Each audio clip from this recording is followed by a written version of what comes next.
one of the things we talk about is the best Spider-Man stories are when Peter and Spider-Man's worlds collide. It's been a thrill working on Spider-Man for the first time and doing it with our longtime partners at PlayStation, or Sony Interactive Entertainment. Spider-Man is a character that is super beloved by many people in Insomniac, myself included, and we also know that he has millions of fans around the world and is one of the most beloved characters of all of media, period.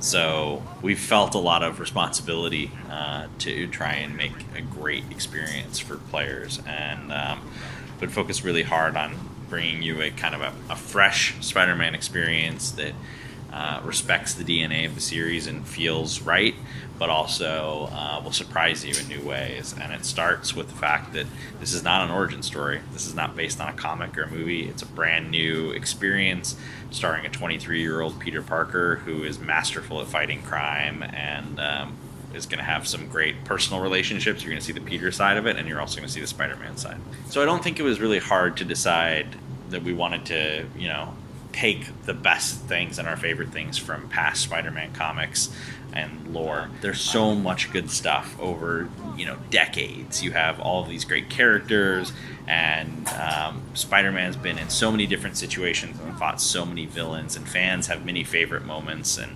so we wanted to honor that legacy and try and do things that we as fans would want to see, while also providing a lot of Easter eggs for fans as well. But we weren't just thinking it had to be all classic. I mean, if you look at the choice of Mr. Negative, he's a very modern Spider-Man villain. Dan Slott created him, I think, 9 years ago, maybe 10 now.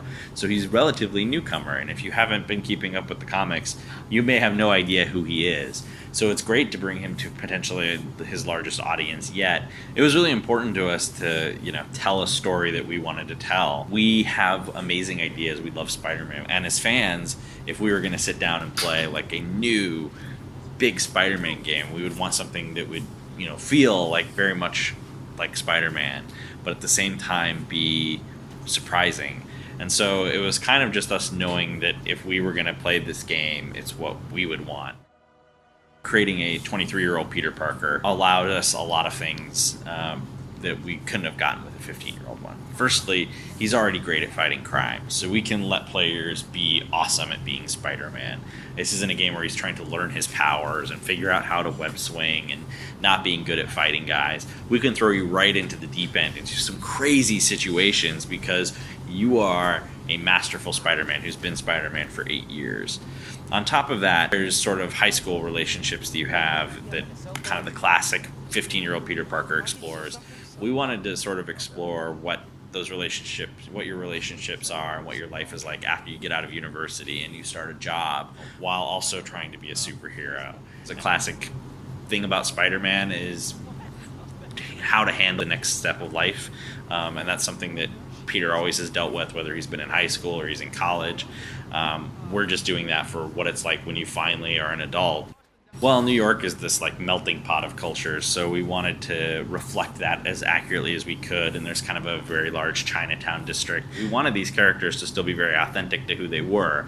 Like, just because our Peter Parker is 23 years old, he still should act and feel like Peter Parker. And maybe people are in different jobs, like MJ as a reporter at the Daily Bugle or Norman Osborn as the mayor, but we still want them to be true to their actual characters and true to the character traits that have been defined for them. So that's kind of how we're blending things, and I think showing other cultures, especially as it relates to Kingpin or to the city of New York or to Mr. Negative, is just important to be authentic to those characters and that universe. So we have a Marvel's New York, the island of Manhattan. After the first mission, you can just swing around and see swing everywhere, all the way from the financial district up to Harlem. We wanted to have a really detailed city that doesn't just look like New York, but feels like it when you're in it. This is not a dark, abandoned city. It's got, pedestrians and traffic. So as you explore the city, there will be additional activities for you to do. Some of these are little collectibles, like Peter leaves backpacks everywhere when he goes to fight crimes and then he forgets where they are. Each one has like a different piece of memorabilia, so to speak, that kind of tells you a little bit about the story of his first 8 years as Spider-Man. There's other collectibles too, like there's landmarks that Peter can take photos of. There are stakeouts that Black Cat has been up to. But then there's also side quests and some interesting side missions. It's a big game, and it will depend a lot on how much side content you do. But even if you don't do a lot of the side content, there's still a very satisfying and long story there for you. But one that I really think is interesting, and we tried to tie story into everything where we could, is there are these research stations that Harry Osborn set up as a project to help clean up New York. Now, Harry's currently away. Harry's Peter's best friend. He's currently away in Europe for studying at school. And so he asked Peter to check in on his research stations for him. But little does Harry know that actually Spider-Man's doing the checking in and using some special web powers to help do the research that Harry was trying to get done. We're huge fans of Spider-Man at Insomniac, so we've been working hard on this for over 3.5 years. We've poured a lot of energy and effort into it. We're very excited for you all to play the game. Try to avoid spoilers. There's a lot of little surprises and big surprises still left to be discovered, and we can't wait for you all to play it on September 7th.